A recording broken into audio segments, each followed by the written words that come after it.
Quando alguém me diz que o comunismo é coisa do passado, que advertir contra ele é açoitar um cavalo morto, tenho às vezes uma certa suspeita de estar conversando com um canalha. Não que o sujeito seja necessariamente. Mas, a rigor, somente um canalha descontaria 1,2 bilhão de pessoas que ainda vivem sob a tirania comunista como uma quantidade negligenciável, um infinitesimal no infinito. Somente um canalha desprezaria como irrelevantes os 40 fuzilamentos mensais de mulheres chinesas, e seus respectivos médicos, que se recusam a praticar aborto. Somente um canalha se persuadiria de que, só porque meia dúzia de firmas americanas estão ganhando dinheiro em Pequim, como se já não tivessem faturado outro tanto na Rússia de Lenin, o comunismo se tornou inofensivo como um rinoceronte de pano. Somente um canalha fingiria ignorar que, após a dissolução da URSS, nenhum torcionário da KGB foi demitido, muito menos punido, e que a maior máquina de espionagem, polícia política, terror estatal e tortura institucionalizada que já existiu no universo, com um orçamento superior ao de todos os serviços secretos ocidentais somados, continua funcionando como se nada tivesse acontecido. Somente um canalha induziria o povo a ignorar essas coisas, para que, quando a revolução que se prepara no Brasil com dinheiro do narcotráfico tomar o poder, ninguém percebe estar revivendo a tragédia da Rússia, da China e de Cuba. Pois não é preciso ir para o exterior, basta olhar para o Brasil mesmo para ver a força monstruosa que o movimento comunista, seja lá com que nome for, pois ao longo da história ele mudou de nome muitas vezes, ao sabor de seus interesses do momento, vem adquirindo a cada dia que passa. Só para dar um exemplo, a difusão de ideias comunistas nas escolas, da qual muitos brasileiros ainda nem tomaram consciência, e que outros insistem em ignorar propositadamente, entre eles o ministro da Educação, já passou da fase de simples doutrinação e para do direto e franco estupro das consciências. Em milhares de escolas oficiais, professores pagos com dinheiro público usam de sua influência e de seu poder não apenas para instaurar o culto de líderes genocidas e o mito da democracia socialista, mas para intimidar e punir qualquer criança que não consinta em repetir seu discurso magistral.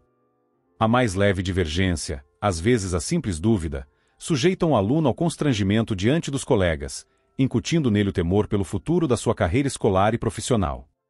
Meus próprios filhos passaram por isso, e recebo mensalmente dezenas de e-mails com relatos de situações similares. Chamar a isso em propaganda e em doutrinação é brandura terminológica de quem não quer ver a gravidade do que se passa.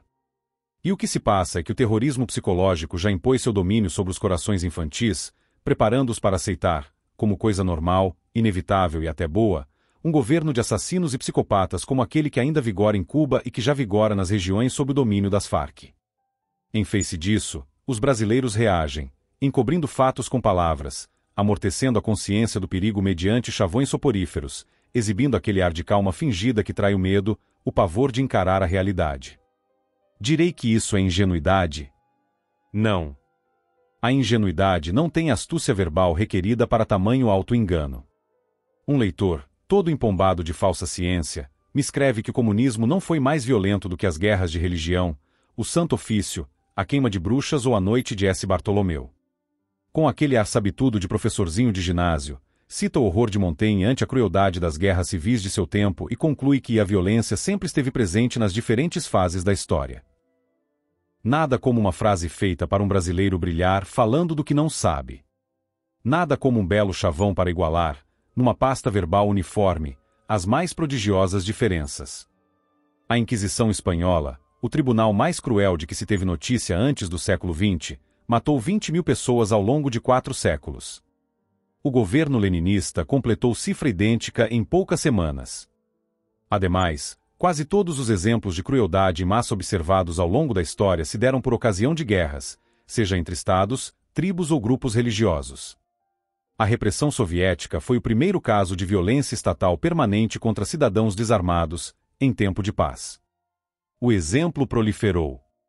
Quando os alemães começaram a enviar judeus a Auschwitz, 20 milhões de russos já tinham sido mortos pelo governo soviético. Mesmo ao término da sua obra macabra, em 1945, o nazismo, com toda a máquina genocida montada para esse fim, não tinha conseguido igualar a produtividade da indústria soviética da morte.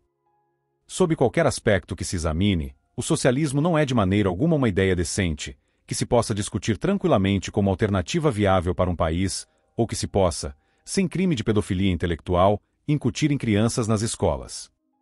É uma doutrina hedionda, macabra, nem um pouco melhor que a ideologia nazista, e que, para cúmulo de cinismo, ainda ousa falar grosso, em nome da moral, quando condena os excessos e violências, incomparavelmente menores, que seus adversários cometeram no afã de deter sua marcha homicida de devoradora de povos e continentes.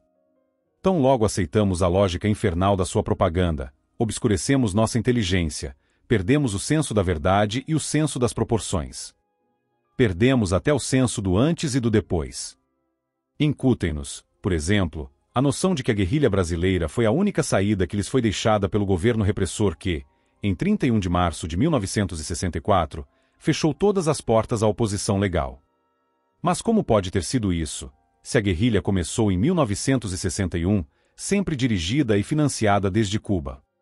Dizem-nos que a Operação Condori foi uma conspiração internacional entre ditaduras, para sufocar movimentos pacíficos e democráticos. Mas como pode ter sido isso, se a tal operação só surgiu tardiamente, em resposta ao movimento armado tricontinental, dirigido desde Havana e financiado com dinheiro soviético? Mediante as lições dos mestres socialistas, desaprendemos até o senso instintivo da ordem temporal dos fatos. Acreditar nessa gente, ainda que por breves instantes, é desmantelar o próprio cérebro, é destruir em nossas almas a capacidade para as distinções mais elementares e autoevidentes. Por isso já não tenho mais paciência com pessoas que consentem que seus filhos sejam submetidos a esse tipo de estupidificação. Por um tempo, imaginei que fossem apenas idiotas, covardes ou preguiçosos. Mas a idiotice, a covardia e a preguiça têm limites. Ultrapassado um certo ponto, transformam-se na modalidade mais requintada e sutil de canalice.